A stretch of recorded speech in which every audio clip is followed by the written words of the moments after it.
The road stretched out like a long, cracked whip of asphalt, baking under a sun that seemed stuck in the noon position. This was my world, just me, my bike, and the endless ribbon of highway that cut through a landscape so empty it probably had an echo. I went by many names, but most folks on this lonely stretch just called me G. My real name? Let's just say it was old. Really old. I had a beard that could have housed a family of birds, and my knuckles were scarred from 1,000 roadside brawls and 1,000,000 miles of gripping the handlebars of my trusty motorcycle, Old Faithful. She wasn't just a machine. She was a part of me, rumbling with a power that felt ancient and deep, a heartbeat of chrome and steel that matched my own. We were chasing the horizon, same as always. It was a game I played, a race against nothing and everything. The wind was my only companion, whispering secrets I couldn't quite catch. It felt like I'd been riding forever, the memories of towns and faces blurring into one long, dusty montage. Sometimes I'd get this weird feeling like I was running from something, or maybe running to something. I couldn't tell the difference anymore. All I knew was the vibration of the engine, the smell of gasoline and hot leather, and the constant nagging sense that I was supposed to be somewhere else, doing something far more important than just burning rubber across the Badlands. The sun didn't just beat down, it judged you. It watched my every move, a great fiery eye in a bleached blue sky. I'd seen suns of all kinds in all places, but this one felt personal. It was as if it knew my secret, the one I didn't even know myself. My leather jacket, heavy and worn, was like a second skin. It was covered in patches from rallies that never happened, and places that didn't exist on any map. Each one felt like a memory I should have, a piece of a puzzle I couldn't solve. The road ahead shimmered with heat, creating mirages of water and cities that vanished as I got closer. It was a metaphor for my life, I guess, always chasing something that wasn't really there. I pulled over, not because I needed a rest, but because the silence was screaming at me. I kicked the stand down on Old Faithful and stared out at the shimmering emptiness. For a guy who loved the open road, I was starting to feel trapped. The freedom I chased felt more like a cage with invisible bars. Every sunrise was the same, every sunset a tired repeat. I was a record stuck on a single, scratchy track, playing the same lonely tune over and over. I had a feeling, a deep in my gut certainty, that this ride was different. Something was about to break. The horizon wasn't just a destination anymore, it was a deadline. Just when I thought the landscape couldn't get any more boring, something impossible happened. Off to the side of the road where there should have been nothing but sand and sad-looking cacti, a building shimmered into view. It wasn't a mirage. This thing was solid and it was huge. It looked like a temple, but not any kind I'd ever seen in a book or a movie.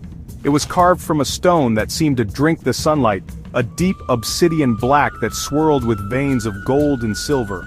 The architecture was all wrong. Parts of it looked Greek, others Egyptian, and some bits looked like they were designed by aliens who really liked sharp angles. It was a mess, but a beautiful, terrifying mess. I steered Old Faithful off the asphalt, her tires crunching over the gravelly sand. The closer I got, the weirder the temple became. There were no doors, no windows. Just smooth, dark walls that seemed to hum with a low-frequency energy that made my teeth ache. It felt ancient, like it had been standing here since before the road was paved, before the desert was a desert. It felt like it had been waiting, for me, which is usually a sign to get back on your bike and ride in the opposite direction as fast as humanly possible. But curiosity, my old enemy, had me by the collar. I had to know what this place was. I parked the bike and walked towards the wall. The air grew thick and heavy, like right before a thunderstorm. The humming intensified, vibrating through the soles of my boots and up into my bones. I reached out a hand, half expecting to get zapped. My calloused fingers touched the stone and it felt warm, alive. As soon as I made contact, a section of the wall dissolved into a swirling vortex of shimmering light like a liquid doorway of pure energy. It didn't make a sound, but the invitation was clear. My brain was screaming, "Danger, Will Robinson!" But my gut, that stupid, traitorous gut, was telling me to step inside. This was it. This was the something different I'd been waiting for. With a sigh that sounded like gravel rolling downhill, I took a step through the shimmering portal. The sensation was bizarre, like stepping through a waterfall made of static electricity and starlight. One moment I was in the blistering desert sun, and the next, I was standing in a vast circular chamber. The air inside was cool and smelled of ozone and old parchment. The light wasn't coming from any visible source, it just seemed to exist, a soft, ambient glow that illuminated everything perfectly. The portal behind me swirled shut, leaving me alone in the silent, impossible heart of the temple. Alone, or so I thought. The chamber was even more impressive from the inside. The ceiling was a dome that showed a swirling cosmos, galaxies and nebulae moving in a slow, hypnotic dance. The floor was a mosaic of a giant clock face, but with symbols I'd never seen instead of numbers. And in the center of it all, standing beside a pedestal that held a glowing hourglass, was a figure.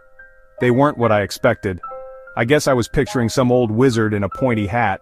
Instead, the person, or being, was androgynous, dressed in simple, flowing robes the color of twilight. Their skin seemed to be made of polished marble, and their eyes held the light of distant stars. They looked both incredibly young and impossibly old at the same time. "You took your time," the figure said. Their voice wasn't male or female, but a chorus of harmonious tones that echoed in the vast space. It wasn't an accusation, just a statement of fact. "We were beginning to wonder if you'd ever get off that ridiculous highway." I bristled a little at the ridiculous highway comment. That was my home they were talking about. I crossed my arms, my leather jacket creaking in protest. "Who are you?" I grumbled, my voice sounding rough and out of place in the serene chamber. "And where am I? Some kind of cosmic tourist trap?" The being smiled, a small knowing expression that made me feel like a kid who'd just been caught with his hand in the cookie jar. "I am the Chrono Keeper," they said, their voice calm and patient. "And this is the nexus of all moments, the heart of time itself. As for who I am, think of me as the caretaker. I maintain the mechanisms, wind the great clock, and ensure the sands in the hourglass flow without obstruction. I am the one who watches over the flow of existence, making sure the past, present, and future remain in their proper alignment." That sounded like a pretty big job, bigger than making sure your carburetors were synced anyway. I stared at them, then at the giant hourglass. The sand inside wasn't sand at all. It was a cascade of tiny, glowing stars, falling from one bulb to the other. "So, you're like, the universe's maintenance guy?" I asked, trying to wrap my head around it. The keeper chuckled, a sound like wind chimes. "In a manner of speaking, yes, but my role is passive. I am a guardian, a watcher. I do not guide the flow, I merely ensure the riverbanks hold. The task of guiding the current, well, that belongs to someone else. Someone who has been practicing for a very, very long time, even if he didn't realize it." Their starry eyes fixed on me, and a cold dread mixed with a strange sense of recognition trickled down my spine. The Chrono Keeper gestured for me to come closer. I walked across the clock face floor, my boots clicking on the strange symbols. Each step felt heavier than the last, like I was walking towards a destiny I'd spent my whole life trying to outrun. "That road you ride," the Keeper began, their voice gentle but firm, the endless highway stretching from nowhere to nowhere. "What do you think it is?" I shrugged. "It's just the road. Concrete, tar, broken dreams. The usual." The Keeper shook their head slowly, that patient smile never leaving their face. "It is a metaphor, a training ground. A simplified, linear representation of the river of time. My biker life? A facade?" I looked down at my worn leather jacket, the grease under my fingernails, the faded tattoo of a roaring eagle on my forearm. This was me. This was all I'd ever known. "What are you talking about?" I demanded, my voice rising. "I've lived 100 lifetimes on that road. I've seen towns rise and fall. I've outraced storms and stared down sunsets. That was real." The Keeper's expression softened with something that looked like pity. It was real in the way a dream is real to the dreamer. It was your nursery, your classroom. You were learning the basics, forward momentum, the passage of moments, the feeling of moving from what was to what will be, but it was only a single straight line. "You have been preparing," the Chrono Keeper continued, their voice washing over me like a tide. "Every mile you rode was a second ticking by. Every sunrise and sunset you witnessed was a day passing in the grander scheme. Your long, lonely journey was a way for you to understand the nature of duration, of persistence, of the constant, unending forward march. But you were only experiencing one path. Time is not a single highway. It is an infinite ocean of currents, eddies, and branching streams. Your training wheels are about to come off." I felt a dizzying sense of vertigo, as if the solid floor beneath me had turned to water. My entire identity was cracking like sun-baked mud. The realization hit me like a semi-truck. The feeling of running, the sense that I was supposed to be somewhere else, it was all true. I wasn't just a drifter named G. That was a role I'd been playing, a simplified version of a much larger truth. So, this whole biker thing, it was just a persona? I asked, the words feeling foreign in my mouth. A necessary one, the keeper confirmed, to anchor you to a tangible experience of time before you could comprehend its true, boundless nature. You needed to learn to ride the road before you could learn to guide the river.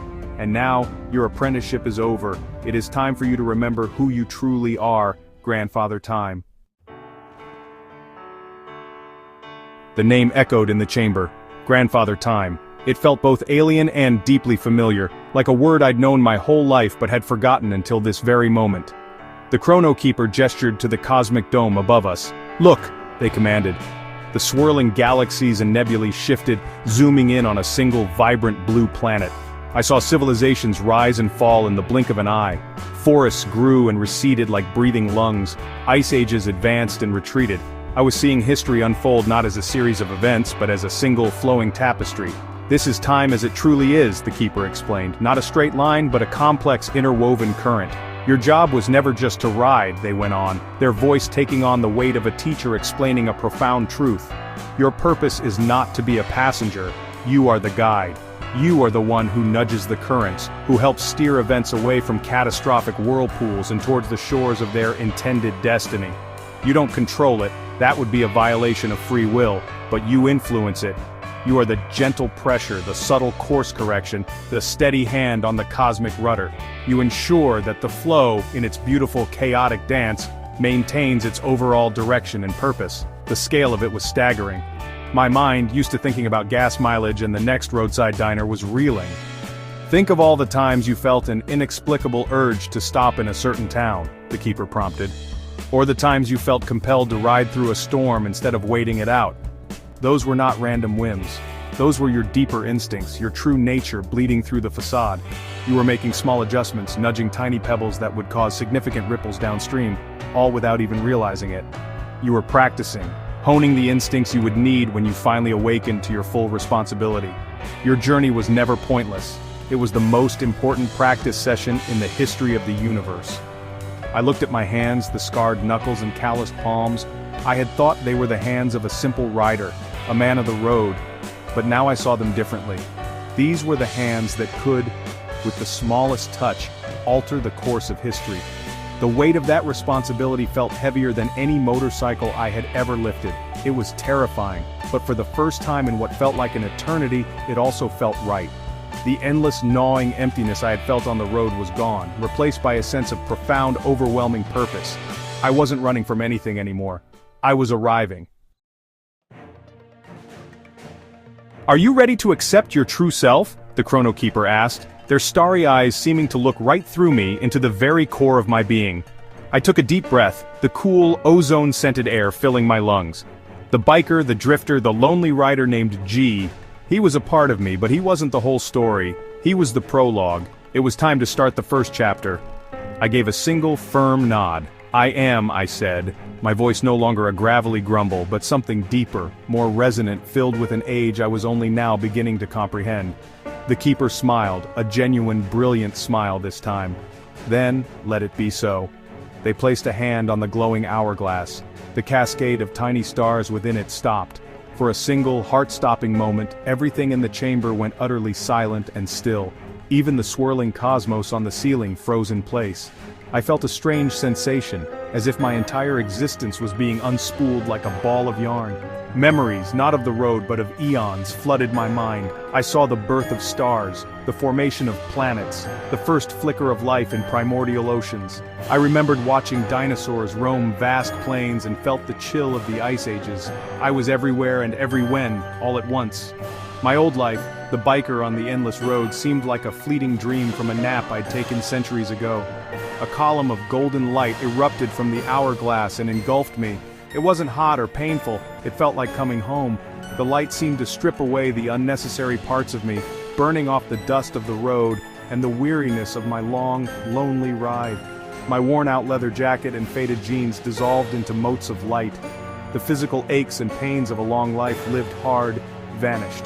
I could feel myself expanding, my consciousness stretching beyond the walls of the temple, touching the past, the present, and the infinite possibilities of the future. I was no longer just a man on a motorcycle. I was a nexus point, a living conduit for the river of time itself. When the light faded, I felt different. I felt lighter yet more substantial. The transformation was complete. The biker was gone, but not entirely. He had been integrated, absorbed into a greater whole. I was no longer just a man who experienced time. I was an entity who understood it, who was a part of its very fabric. The Chrono Keeper observed me with an expression of deep satisfaction, as if a long and complex plan had finally come to fruition. "Welcome back, Grandfather Time," they said softly. "The universe has missed you." And for the first time, I felt like I was exactly where I was supposed to be. I looked down at myself, expecting to see some old dude in a robe holding a scythe. You know, the classic look. But the universe, it turns out, has a better sense of style. My form was similar but refined. I was still tall and broad-shouldered, but the rough edges had been smoothed away. I wore a long coat made of a material that looked like woven midnight, studded with tiny, shimmering points of light that resembled distant stars. Underneath, I wore simple, dark trousers and sturdy boots that felt as comfortable as my old riding boots but looked like they were crafted from polished obsidian. The changes were profound, yet I still felt like myself. My beard was still there, long and white, but now it seemed to fade into a soft, silvery mist at its end, as if it were woven from clouds and moonlight. My hair, once a wild mane, was now neatly tied back, the same brilliant white. My face was still lined with the wisdom of ages, but the weariness was gone, replaced by a deep, calm serenity. My eyes were the biggest change. They were no longer the simple blue of a road-weary traveler. Now they were deep pools of cosmic energy, and if you looked closely you could see the slow, majestic turning of galaxies within them. I had a new sense of purpose that resonated through every fiber of my being. I felt a power coursing through me that had nothing to do with horsepower. It was the power of moments, the energy of causality, the steady rhythmic pulse of existence. I could feel the tick of every clock on Earth, the spin of every planet in the solar system, the life cycle of every star in the galaxy. It wasn't overwhelming like I thought it would be, it was just there, a constant comforting hum in the background of my consciousness. It was the song of the universe, and for the first time I knew all the words. I was no longer just listening to the music, I was one of the conductors. The Chrono Keeper watched me as I took in my new reality. "You see," they said, "the essence of who you were remains." The journey was not erased, it was integrated. The strength, the resilience, the stubborn persistence of the rider. Those are qualities you will need. You are not a passive observer like me. You are an active participant, a guardian who rides the currents. You have shed the skin, but the spirit remains now aligned with its true purpose. I nodded, understanding completely. I wasn't a different person. I was just the complete version of myself, the final draft after a lifetime of revisions. Just as I was getting used to the whole cosmic entity vibe, I felt a familiar rumble. I turned, and my jaw nearly hit the floor. There, shimmering into existence beside me, was Old Faithful. But she wasn't the same beat-up, oil-stained motorcycle I had ridden across the desert. She had been transformed just like me. The chrome now seemed to be forged from moonlight, glowing with a soft, internal luminescence. The frame was no longer simple steel but a dark metallic alloy that swirled with the patterns of nebulae. The engine, once a noisy beast of pistons and explosions, now hummed with a quiet, powerful thrum, like the sound of a distant star being born. And my jacket, my beloved worn-out leather jacket, was draped over the seat. It too had changed. It was still black leather, but it was supple and perfect, without a single scuff or tear. The old, meaningless patches were gone. In their place were new symbols embroidered in thread that seemed to be spun from pure starlight.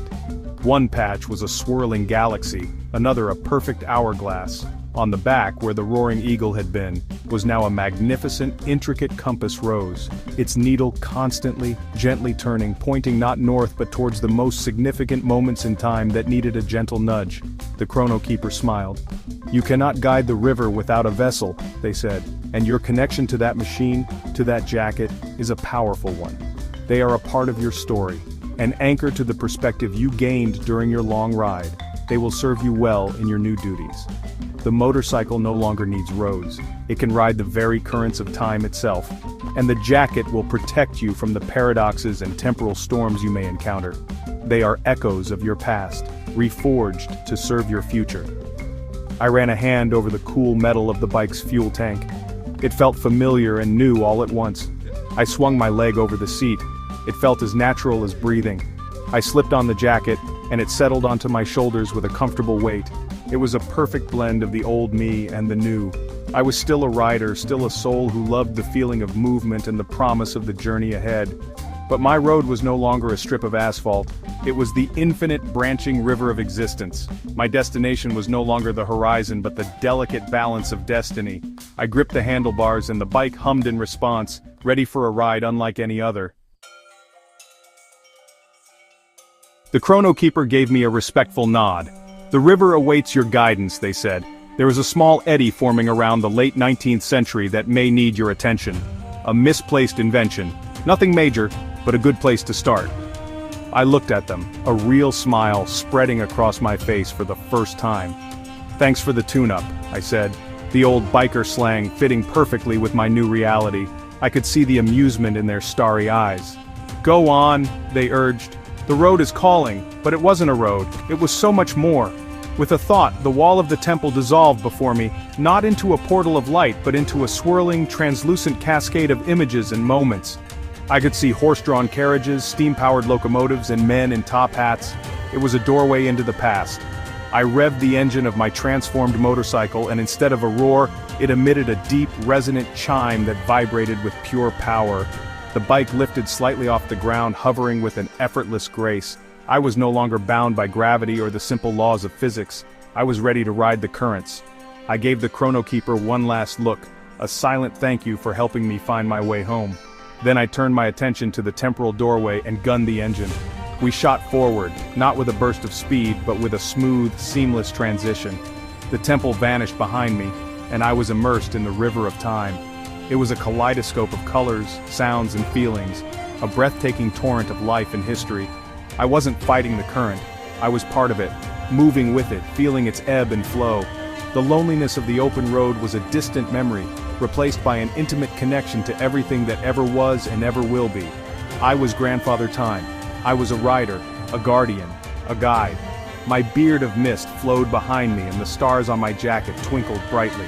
With my hands on the handlebars of my cosmic hog, I rode into the endless, beautiful chaos of history, not to race against time but to ride alongside it, ensuring its journey was a safe one. The road was gone, but the ride had just begun, and I knew with a certainty that filled my entire being that it was going to be one heck of a trip. A loud whooshing, groaning noise of an ancient machine could be heard. Grandfather Time walked out of their chamber and saw an old British police box fading into existence in front of him. A young woman dressed in bright colors smiled at him from the box's open door. "Here he is, guys," she said as her companions Matthew and Tessa stepped out of the blue box along with her. "Meet my father."